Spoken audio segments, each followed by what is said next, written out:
میرا نام راشد ہے۔ مجھے 16 سال بعد اپنے پرانے محلے جانا پڑ گیا۔ میں اتنے سال بعد اچانک اس محلے میں آیا تھا۔ سب کچھ بدل چکا تھا۔ یہ وہ محلہ تھا جہاں میں نے اپنا بچپن اور زندگی گزاری تھی۔ پھر ابو کا تبادلہ ہو گیا اور ہم نے یہ شہر ہمیشہ کے لیے چھوڑ دیا تھا۔ اور آج جب اتنے سال بعد ایک بار پھر میں اس محلے میں واپس آیا تو ایسا لگتا ہے جیسے کچھ بھی پہلے جیسا نہیں ہے۔ میں پرانی گلیوں میں چلتا جا رہا تھا۔ وہاں کوئی مجھے نہیں جانتا تھا۔ چلتے چلتے ایک پرانے گھر کے سامنے میرے قدم خود بخود رک گئے۔ اس گھر کی ساری دیواریں ٹوٹ چکی تھیں اور دروازہ بھی بہت پرانا اور ٹوٹا ہوا تھا۔ اس گھر کو دیکھ کر مجھے بہت کچھ یاد آنے لگا۔ وہ ہمارے پڑوسیوں کا گھر تھا۔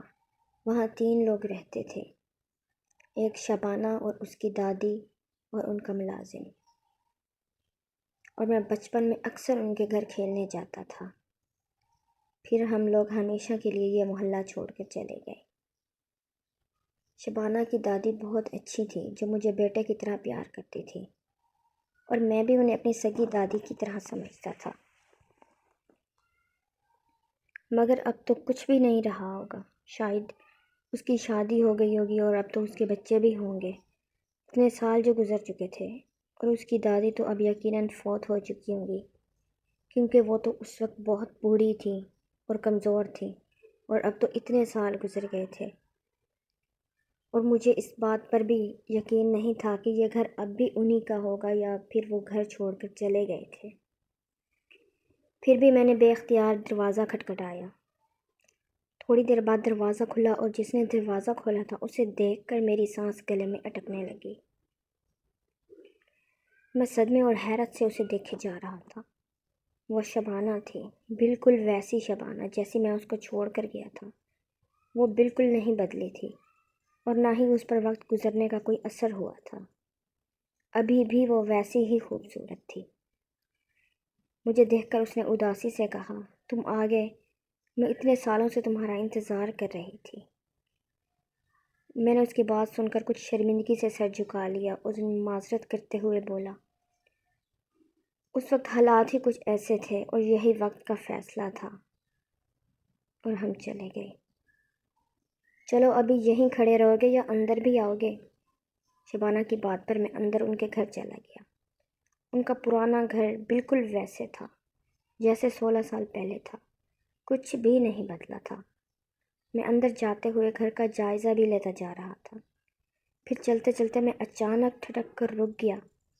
میری جو نظر سامنے پڑی تو میں حیران ہو گیا۔ سامنے ایک چارپائی پر شبانہ کی دادی بیٹھی تھی۔ میں اس کی دادی کو زندہ دیکھ کر حیران تھا۔ اتنے سال بعد نہ صرف وہ زندہ تھی بلکہ ویسی کی ویسی صحت مند تھی۔ میں آنکھیں پھاڑے انہیں دیکھے جا رہا تھا۔ ایسا کیسے ممکن تھا؟ پھر میں نے اس کی دادی کو سلام کیا۔ دادی نے مسکراتے ہوئے میری طرف دیکھ کر کہا، کیسے ہو؟ اتنے سال بعد کیسے یاد کیا ہم غریبوں کو؟ میں دادی کی بات سن کر مزید حیران ہو گیا۔ انہوں نے صرف ایک نظر دیکھ لینے پر ہی مجھے پہچان لیا تھا، جبکہ میری شکل اتنے سالوں میں کافی تبدیل ہو چکی تھی۔ میں ان کی یادداشت پر کافی حیران تھا۔ پتہ نہیں کیوں میرا دل کہہ رہا تھا کچھ غلط ہے، کچھ عجیب ہو رہا ہے۔ میں نے مسکراتے ہوئے کہا، میں ٹھیک ہوں، آپ کیسی ہیں دادی؟ پھر دادی نے میرا ہاتھ پکڑ کر مجھے اپنے پاس بٹھایا۔ اسی وقت شبانہ نے اپنے ملازم کو آواز دے کر کہا، ناظم چائے لے کر آؤ۔ میں شبانہ کی بات سن کر ایک حیرت میں ڈوب گیا۔ ناظم ان کے گھر کا کافی پرانا ملازم تھا، اور وہ اس وقت بھی ان کے گھر میں کام کرتا تھا جب ہم چھوٹے تھے، اور آج اتنے سال بعد بھی وہ اسی گھر میں ملازم ہے۔ میرے لیے یقین کرنا مشکل ہو رہا تھا۔ میں نے شبانہ سے پوچھا، کیا ناظم اب بھی یہاں کام کرتا ہے؟ شبانہ مسکراتے ہوئے بولی، ہاں، ناظم اب بھی ہمارے گھر میں کام کرتا ہے۔ سب کچھ ویسے ہی ہے جیسے تم چھوڑ کر گئے تھے، بس تم ہی بدل گئے ہو۔ پھر شبانہ کی دادی نے ایک نہایت عجیب و غریب بات کہی، بیٹا تم نے ہمارے گھر میں موجود قبریں دیکھ لیں؟ میں ان کی بات سن کر بری طرح الجھ گیا، اور میں نے حیرانگی سے شبانہ کی طرف دیکھ کر پوچھا، یہ دادی کن قبروں کی بات کر رہی ہیں اور گھر میں کس کی قبریں ہیں؟ شبانہ نے میری بات کا جواب دینے کے بجائے اپنی دادی کو ٹوکتے ہوئے کہا، کیا دادی آپ بھی ہر مہمان کے سامنے قبروں کا ذکر لے کر بیٹھ جاتی ہیں؟ اس بیچارے کو چائے تو پینے دو۔ دادی نے کچھ شرمندگی سے میری طرف دیکھ کر کہا، اچھا بیٹا تم چائے پی لینا پھر بات کریں گے۔ لیکن میں بری طرح الجھ چکا تھا۔ آخر کیا تھا جو میری سمجھ میں نہیں آ رہا تھا؟ میں وہیں دادی کے پاس بیٹھ کر باتیں کرتا رہا۔ دادی نے شکوہ کرتے ہوئے کہا، تم اتنے بڑے آدمی بن گئے ہو، دوبارہ اس محلے میں ہی نہیں آئے، ہم تمہارا انتظار کرتے رہے۔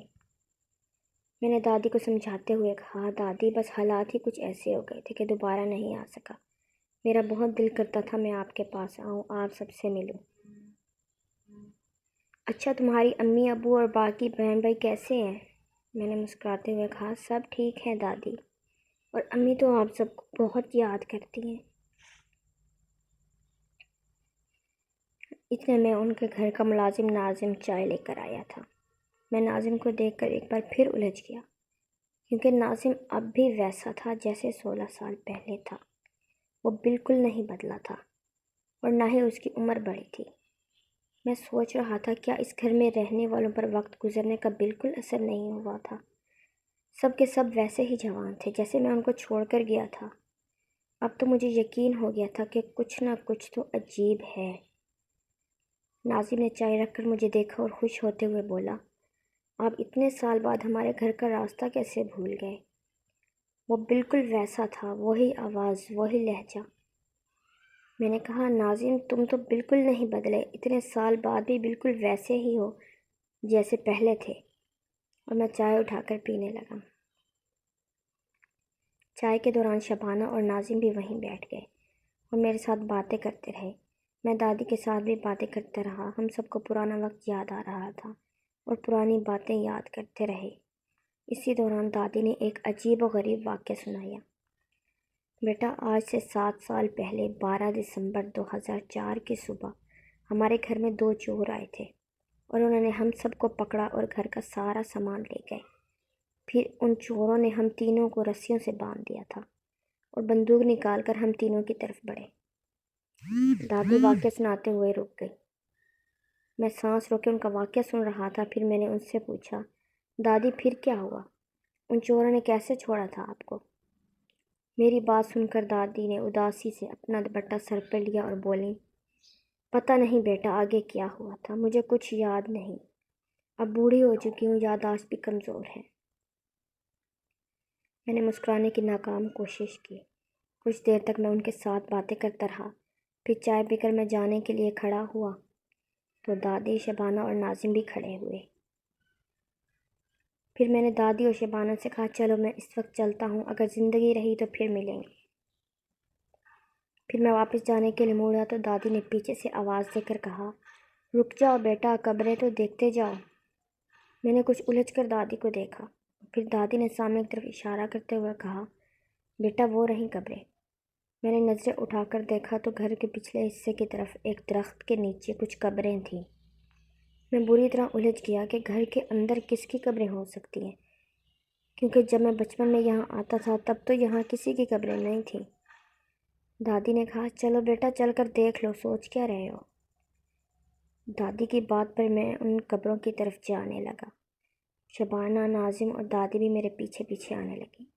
میں ان قبروں کے پاس پہنچ گیا۔ وہ 3 پرانی قبریں تھیں جن پر حد سے زیادہ مٹی اور کچھ جڑی بوٹیاں اگی ہوئی تھیں۔ ان تینوں قبروں پر ایک ایک تختی لگی ہوئی تھی۔ ہر تختی پر مرنے والے کا نام تھا۔ میں ان قبروں کے پاس گیا۔ پہلی قبر کی تختی کی طرف میں نے دیکھا تو اس پر نام پڑھ کر مجھے لگا میں اگلا سانس بھی نہیں لے سکوں گا۔ اس تختی پر لکھا تھا، نوراں دادی، وفات 12 دسمبر 2004۔ میری آنکھیں خوف اور حیرت سے پھیل گئیں۔ دل کی دھڑکن تیز ہونے لگی۔ میں نے دوسری قبر کی تختی کی طرف دیکھا تو ایک اور صدمہ لگا، جس پر لکھا تھا، ناظم علی، وفات 12 دسمبر 2004۔ ڈر اور خوف کے مارے میں پسینہ پسینہ ہو گیا۔ میرا پورا وجود کانپ رہا تھا۔ میں نے دھڑکتے دل کے ساتھ جلدی جلدی اس تیسری قبر کی تختی دیکھی تو میرے لیے سانس لینا مشکل ہو گیا۔ اس پر لکھا تھا، شبانہ اسلم، وفات 12 دسمبر 2004۔ میرا جسم پوری طرح کانپ رہا تھا۔ اس کا مطلب دادی، شبانہ اور ناظم مر چکے تھے۔ میں نے ڈرتے ڈرتے پیچھے دیکھا، پیچھے کوئی بھی نہیں تھا، سب غائب تھے۔ میں خوف سے کانپتے ہوئے تیزی سے وہاں سے جانے لگا۔ میں اب تک مرے ہوئے لوگوں کے ساتھ تھا، یہ سوچ کر ہی میرا وجود کانپنے لگا۔ شبانہ، دادی اور ناظم مر چکے تھے، اور 12 دسمبر 2004 کے دن جب وہ چور ان کے گھر آئے تھے تو ان چوروں نے شبانہ، دادی اور ناظم کو مار دیا تھا۔ میرا دل بہت اداس اور خوف زدہ تھا۔ میں بھاگتا ہوا اس پرانے خوفناک گھر سے باہر نکل گیا اور سوچ رہا تھا کہ یہ مرنے والے لوگوں کی روحیں تھیں یا پھر اس گھر پر جنات نے قبضہ کر لیا تھا، اور اس دن کے بعد دوبارہ کبھی اس محلے میں نہیں گیا۔